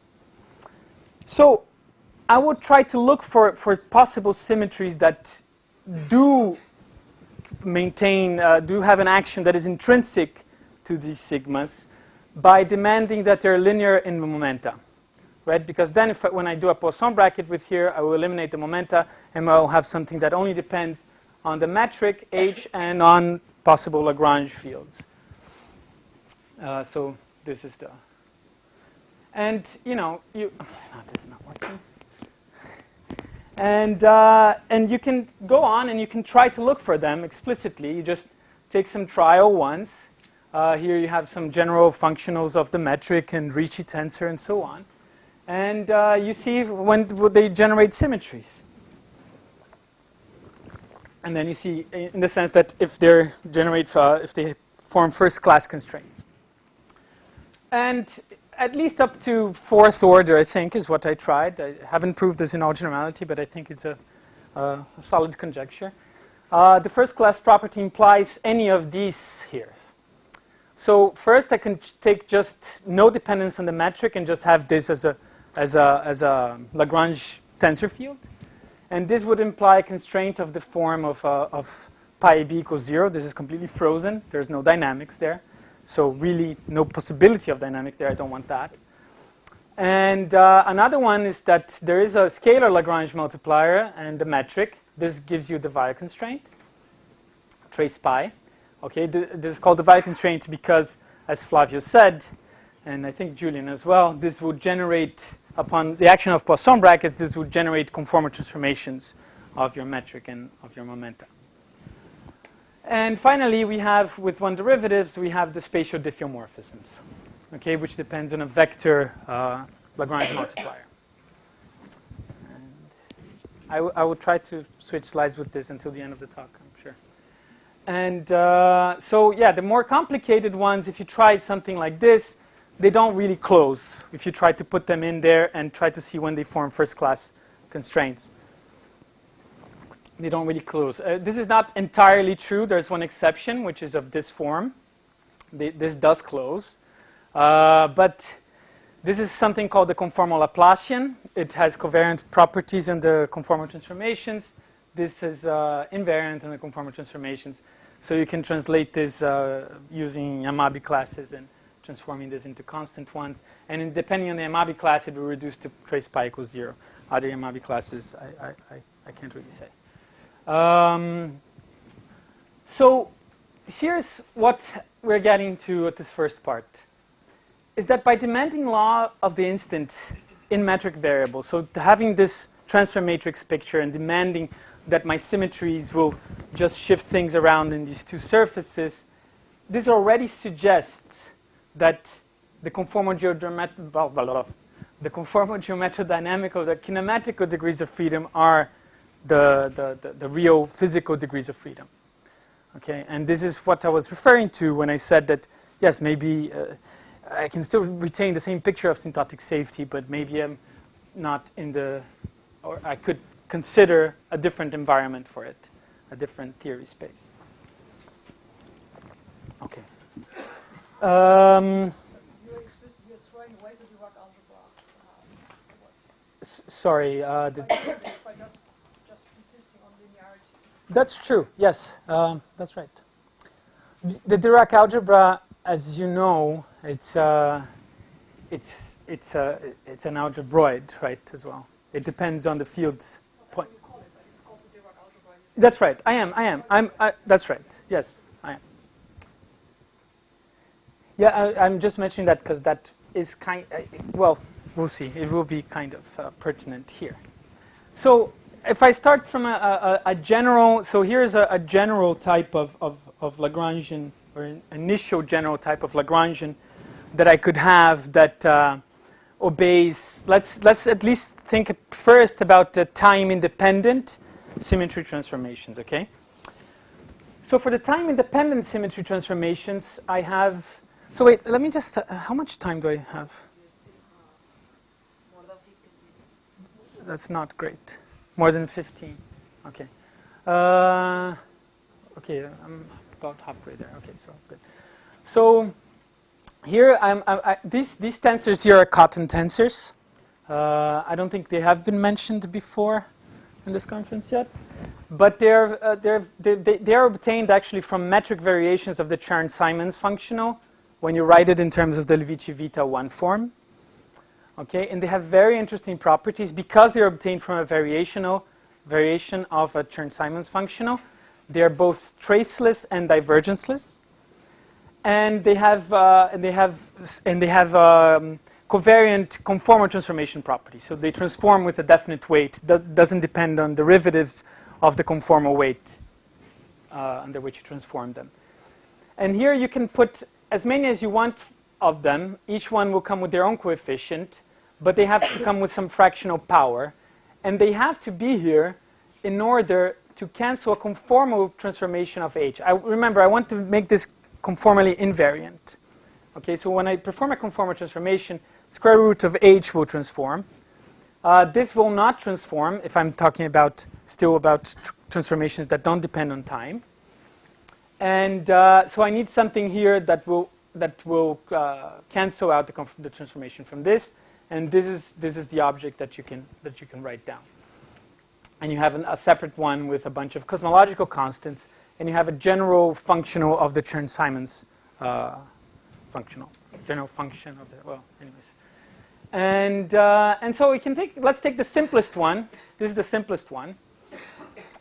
And so here you can already, so here, first of all, I want to say that this is kind of like an energy functional in the space of three metrics, right? You can see, I will talk a little bit about this as we will see. This is, this forms the role of a supermetric.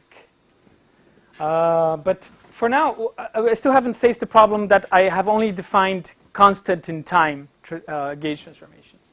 Upon non-constant gauge transformations, for example, diffeomorphisms that depend on time, for which it's the identity at t equals 0 and its flow is given by psi, the H dot will transform in this form. It acquires this Lie derivative, as we know. Now the idea of this is to add, as we do in usual gauge theories, when you have these non-constant gauge transformations, you can add a connection that will cancel this non-covariance of the gauge transformations. Yes?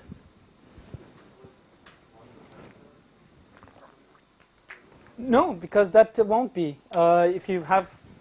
Because of square root of H here, this will transform. This has a conformal weight. It will transform. If you transform the metric as e to the 4 phi, this will transform as e to the 6 phi, and this doesn't transform. So without this thing here will be conformally covariant. That's true. But it won't be conformally invariant. Okay, so here's one point: is that that under this type of diffeomorphism and conformal transformations, my field space for this theory, which is Rien, forms a, basically, there are some issues, but basically a principal fiber bundle picture. Okay, and this is the point that I was saying, that it's not a groupoid, and the projection onto the base space here, the projection along the fibers here, is independent of where I take on these fibers. It's not a, well, it's independent of the orbit point, and there's a straightforward equivalence relation between these orbits. And now what I was saying is that, okay, but if I vary the gauge transformation from orbit to orbit, I will acquire this other term that is not really covariant with respect to the gauge transformations. So I want to add a connection that will covariantize this. And it's not very hard to do, in fact. I'm using this metric here on this superspace, or this configuration space. And you can correct this to basically something, this is usually how a connection is described in this principal fiber bundle picture. You basically just subtract, if you have a velocity here, you subtract how much it deviated onto the vertical direction. Okay, because I have a supermetric, I can tell you what is a component of a velocity that is vertical. And then I can just take that away and have, so this is the horizontal projection of H dot. And because this is a definite metric, unlike the DeWitt metric, for example, because this is a definite supermetric, you can show that you actually, barring the existence of conformal killing vector fields, you have a well-defined projection, orthogonal projection. Okay, so this is what I was saying. You can correct that to that. And the correction is, you can write v hat.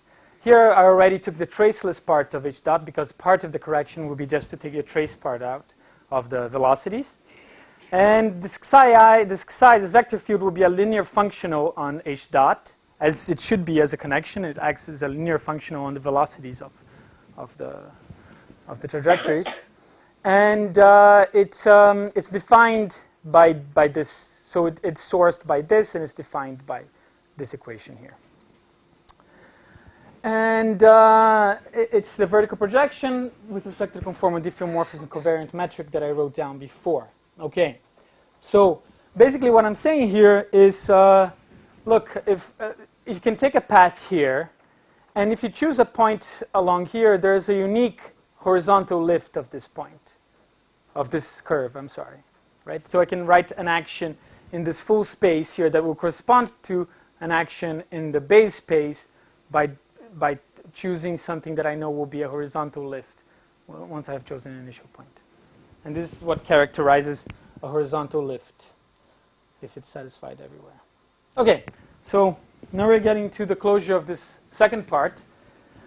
What I have presented here is looking at this different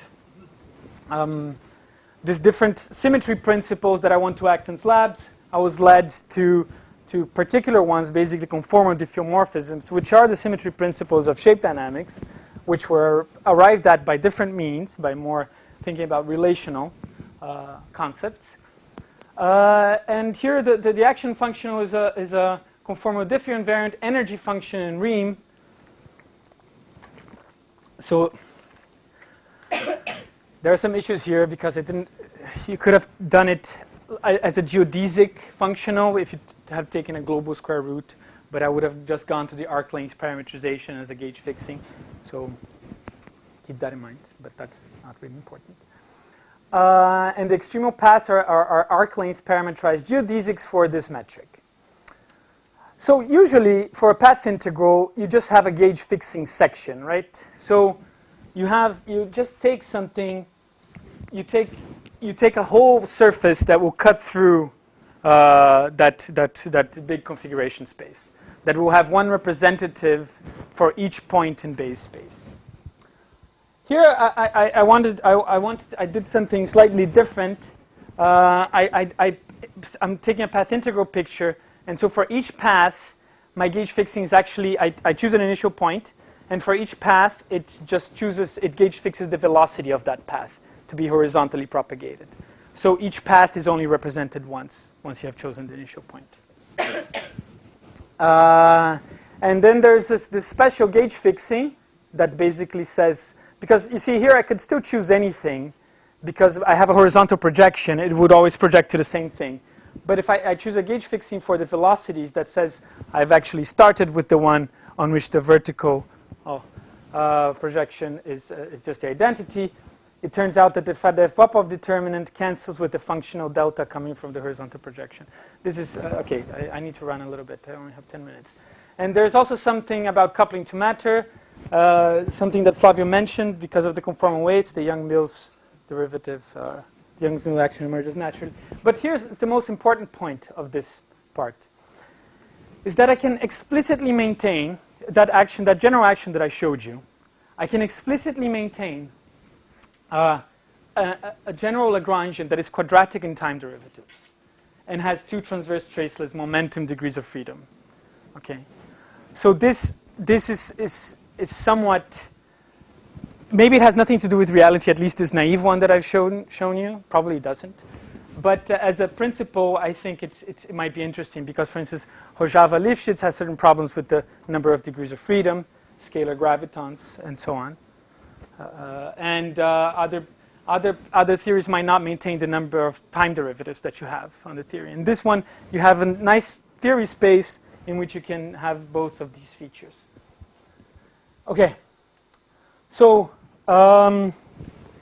if I had an alternative explanation just of space-time, of curved space-time, I would say that conformally invariant degrees of freedom evolve together in the sense that everything is evolving together with the matter degrees of freedom. You don't think of in a certain sense, you don't think of the background first and then put things on there. Time is derived from change in physical degrees of freedom. Tim is going to talk about both of these things, so I might leave it for later. And you can also think about the equivalence principle as local symmetry transformations to be used along evolution of weakly back-reacting source, so that the first approximation, the trajectories will behave as evolving in a homogeneous vacuum solution.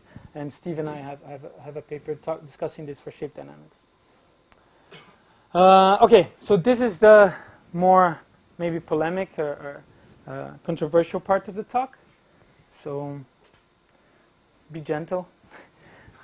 No, I'm kidding. Go ahead and rip me. But so let's go back to that original transfer matrix, right? Here I'm only thinking about relational configuration space. So there's no time. There's no variable specific for time. I'm just thinking of configuration space where all these these spatial metrics exist, or spatial configurations, whatever. Configuration space is free or conformal? Yes, good. So here I was going to ignore symmetries. So, but you should think of it as conformal superspace. So in relational quantum mechanics, you can, people have already thought about this, that you can look at the passage of time as only told by the relations of things. And there are some nice actual implementations of this for particle quantum mechanics in terms of, for instance, partial observables. So you have this transfer matrix, and you have a projector here that integrates over all times for the Hamiltonian evolution. But what will interest me most, actually, is this representation in the path integral by Xu. I don't know how to pronounce his name. And here, this is the classical action along gamma bar. Gamma bar is a path in phase space, but it will project down to a path in configuration space, which is parametrized curve between the 2 points in configuration space that I have. So basically what I'm doing here is I'm taking all actions over paths, not classical, forget classical, I shouldn't have said that. And they're on the constraint surface here, the Hamiltonian constraint surface. He showed that original representation by other people for relational quantum mechanics was equivalent to this path integral one. And you can also make this work if you have compact Lie groups by doing group averaging. Here, so the interesting thing that he showed is that if you have a deparametrizable system, so basically a system in which you can globally separate degrees of freedom between some kind of variable and some other variable that will work as time. And there's some other condition for it to be completely parameterizable, so the Hamiltonians at different times have to commute and so on, but let's not focus on that. T here has no special ontological status yet, okay? It's just part of the configuration. But it's just, yes, 5? Okay. This didn't help. Okay. Yeah. So, so this transfer matrix represents the amplitude related to measuring Q2, given that Q1 was measured at a previous instant. This is a sentence of Xu. But I mean, the quantum mechanical purely relational setting, what does the word previous here mean? You don't have this this possibilist time. So the previous instance here implies this possibilism, implies that there is something that had happened before. But I don't really need this. I only need nowism. I want to relate the amplitude to relate two nows. Okay? But for that, what I want to do, I want to define a wave function over my whole configuration space. And to do that, I will fix one absolute configuration, one absolute now, let's say. And I will define the wave function over all of configuration space as this transfer matrix from that, let's call it the vacuum, or Q star, to the given configuration where I'm at. Still timeless, but I have something that I'm going to put there and fix that as absolute or primary. So this, as I said, will give enough structure to extract a more complete notion of history. And the interesting thing is that for a metric theory, conformal superspace forms a stratified manifold with corners of different dimensionalities. I don't really have time to tell you about this, but it's, it has different strata, different dimensions of manifolds that you form once you project this down. And you have different corners that correspond to different degrees of homogeneity of the metrics under which you're projecting them. And there's a least dimensional one that is the corner of corners, let's say. It's, and that is a natural point to set a boundary condition in. Okay, and this is work by Fisher in 77. This is the mathematical formulation of what I'm saying. And it turns out that for Riem over S3, if I'm talking about the 3-sphere, there's a single such configuration that projects down to this corners of corners, the corniest of corners. And that's the round metric, okay, in Q star. This is if I don't allow degenerate metrics. If I do allow degenerate metrics, then the metric that is the most homogeneous is the vacuum, the completely degenerate one, the one that has no structure. It's just a point. Okay, so quickly. But perhaps now the interesting thing is that there are certain circumstances in which aspects of Q1 exist embedded in Q2, records of Q1 inside Q2. So even if I don't have time, if I have some wave function over my configuration space, I will have some way of identifying Q1 as embedded, or aspects of Q1 embedded in Q2. And this is a simplified definition of records where a configuration Q2 will have a semi-classical record of Q1 if all extremal paths, all classical paths that interpolate between the preferred configuration and Q2 will, for some time, for each path, for each of these extremal paths, go through Q1. Okay, I will draw that for you very soon. Well, I don't have very soon, but and so there's a coarse-grained version of this in which I need to talk about what kind of degrees of freedom am I taking into account, and how fat do I need to take the amount of paths that I'm including on around each one of these extremal histories that seed them, and in principle they are related to the Planck length, and there is a specific way in which they are, specifically in this case of theories that are given by geodesics.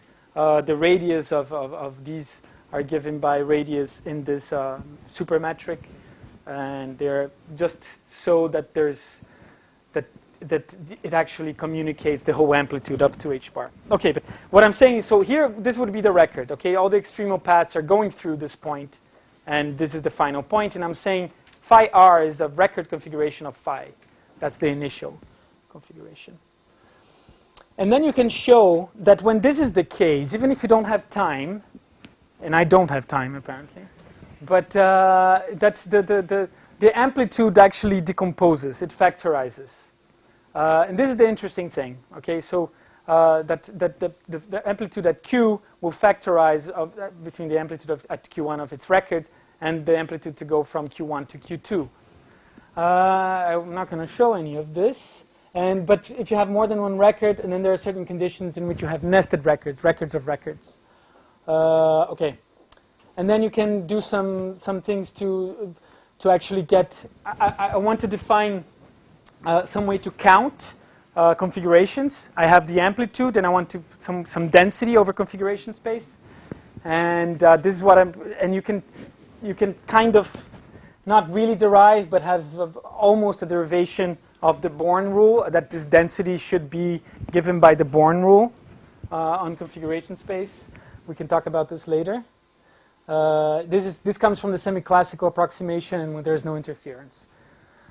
Okay, so this is I'm almost getting to the end, but then okay. So from the semi-classical approximations, I will have certain configurations that actually are connected by extremal paths between this preferred configuration and now. So configurations like now, which I think of as having a classical history between now and, let's say, and Big Bang or whatever it is that you think is this initial configuration that you have. And they will tend to have concentrated amplitudes on them around these extremal paths, just because of the semi-classical approximation, because we're so far away from these Q star that the semi-classical approximation holds, because the action is so much greater than h bar. So the ream is unordered. It's like grains of sand on a beach, but the path integral will automatically focus the amplitude along extremal trajectories. It's like drawing these lines. It's like the wind drawing the lines of sand on the beach. And this is so this is the more polemic part. I have no proof of this.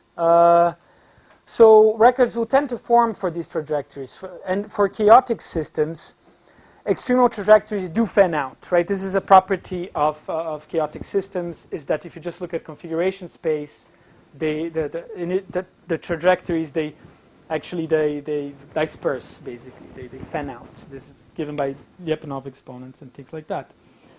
And so my question here is, generically, if you take these extremal paths that are much larger than h bar, is it true that you would usually only have one extremal history between these 2 points because they have all diverged away? I don't know. This is a question. And then the amplitude for these points will actually factorize as a continuous history, as we think of it, and become conditional probabilities. And this is the main point. This is the point of that Born rule and how it acted on the amplitudes. Is that this volume form that I define in configuration space will have this very interesting property that it factorizes for a record. So it's as if a record had occurred, even though there's no time, because the amplitude has factorized between this and a conditional amplitude on Q1. On Q1 is the record. And this is basically what happens in the Mott bubble chamber experiment, okay? So this would be one configuration. Let's just think of one of these lines. The Mott bubble chamber experiment, very quickly, is you have some alpha decay particles. It's a precursor of particle detectors, accelerator detectors. And you have some gas here, and when the alpha particle comes out, it condenses the gas along it. And you can actually get some sense of history. Julian is really an expert on these things. You can ask him about it. And what I'm saying here is that, look, if you take a configuration like this is, let's say, P of Q. You shouldn't think of PQ just as, one shouldn't confuse physical space with configuration space, okay? So configuration space is one, let's say, for which you have the whole line. And I'm saying that the density or the probability density for this factorizes the probability density that you had this configuration here and a little bit down times a conditional probability of this and this.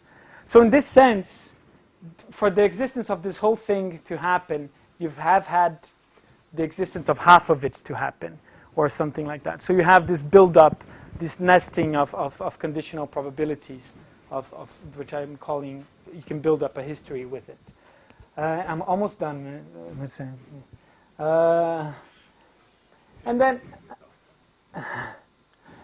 So then there's some notion of decoherence, and here I just want to show you very quickly. If I don't have chalk, and I don't have time. But so, okay. So I was just about to ask you, the previous slide, there's a presupposition, right? You just talk about conditional probabilities with no regard to decoherence. That's right. That's right. Well, it's already decoherent. Yes. For you to even talk about that. Exactly. So that's very good.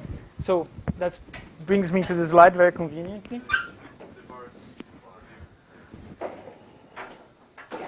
I would have never guessed that. Like Indiana Jones. All right. So so you're absolutely right. And this is so in this picture. So let's look at this experiment. This is the non-destructive measurement experiment.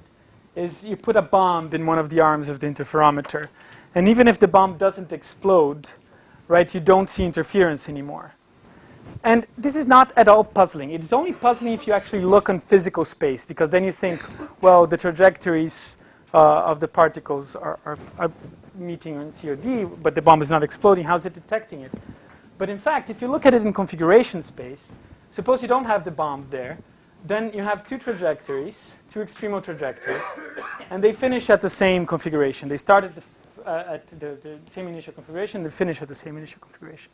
If you have the bomb there, and if you have this many worlds picture where the whole ream exists, then in fact this other configuration, for an extremal path, it will end in a this other extremal path will end in a vastly different configuration where a bomb has exploded, right? The whole configuration here is very different from this one, the extremal one, and there's no interference. And this is what in consistent histories, when you don't have interference between paths that have or coarse grainings that have similar amplitudes. When you don't have that interference, then you say that that these coarse grainings have decohered. This is what you use the decoherence functional for that. And here I have these preferred coarse grainings, at least for paths that have large action compared to H bar, which are seeded along extremal paths. And this is the kind of thing that I explain exactly. And you only can I use this fact to derive this Born-Rowan, this probability. Okay, I'm not going to talk about locality. So, okay, so I started with some possible issues with the notion of GR time in quantum mechanics. And the main idea there was that the superposition of causal structures might be problematic. And then I proposed that in the transfer matrix, I implement symmetries that only acted intrinsically on the in and out.